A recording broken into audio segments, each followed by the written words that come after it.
জুলাই পদযাত্রার একটা অংশ হিসেবে 64 জেলা পদসভা, তার একটা অংশ হিসেবে আজকে বাইপাইল আমাদের ঢাকার সর্বশেষ যেটা পদসভা সেটা অনুষ্ঠিত হবে। এখানে আমাদের কেন্দ্রীয় নেতৃবৃন্দরা উপস্থিত থাকবেন। আর এখানে যেটা সকালে যেটা হয়েছে সেটা খুবই একটা জনক ঘটনা যে আমরা এখানে শান্তিপূর্ণ স্টেজ মাত্র শুরু করছি। এই সময় একটা পক্ষ আমাদেরকে বিভিন্ন ধরনের অনুষ্ঠানমূলক কথা বলেছিল এবং তাতে যখন আমরা প্রশ্ন করি আপনারা এই ধরনের কথা বলছেন কেন, তখন তারা মানবী একটা আমাদেরকে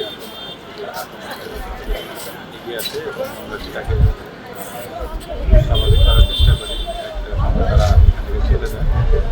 আমরা শঙ্কা করছি যে তারা হয়তো আবার আসতেও পারে, তো সেদিকে আমাদের শৃঙ্খলা বাহিনীরা আছেন, তারা এটা নিরাপত্তার বিষয়টা তারা যে বিএনপির মিছিল আজকে বিএনপি এবং এনসিপি পাশাপাশি আমাদের দুইটা প্রোগ্রাম হচ্ছে, একটা হচ্ছে শ্রীপুরে, একটা হচ্ছে তারা এই রাস্তাটা ইউজ করে যাওয়ার সময় তারা একটা অংশ আমাদের সাথে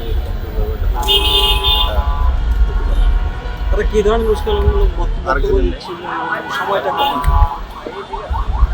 একটার দিকে যখন আমাদের এখানে স্টেজ হয় তখন কিছু দিকে যাওয়ার সময় আমাদের হৃদয় তখন জিজ্ঞেস করেন যে আপনারা এই ধরনের কথা বলছেন। তারা একটা রাস্তা বন্ধ থাকার পরও তারা এই রাস্তাটা ইউজ করছিল, তো ইউজ করে আমরা তখন ছেড়ে দিয়েছিলাম যে ইউজ করছি সমস্যা, কিন্তু তারা যখন যায় আমাদের সামনে যাওয়ার সময় তখন তারা লোকাল লেনে আসলে আমরা তখন বাধা দিচ্ছি যে আপনারা এখানে রাস্তা ইউজ করতে পারেন, সমস্যা নেই। কিন্তু কিছু লোক বলতেছে যে আপনার বাজে বাজে কথা বলতেছে, যে আমরা উস্কানিমূলক কথা বলতেছি যাতে আমরা একটু রিয়েক্ট করি, কিন্তু আমরা রিয়েক্ট করি। তারপরেও আমাদের মুখের সামনে যে বলতেছে যে একদম বিশৃঙ্খলা বেশি বলতেছে, তখন আমরা বলতেছি যে এটা ঠিক না, জাস্ট এই কথা বলছি কেন। তখন মনে করেন 1-1.5 লোক আমাদের উপর আক্রমণ করতে আসছে। তখন আমরা ছিলাম মাত্র 3-4 জন জাস্ট স্টেজে কাজ করতেছি। এখন আমরা সঙ্গে করতেছি যে আমাদের উপর একটা আবার হামলা করতে পারে এই জায়গায়।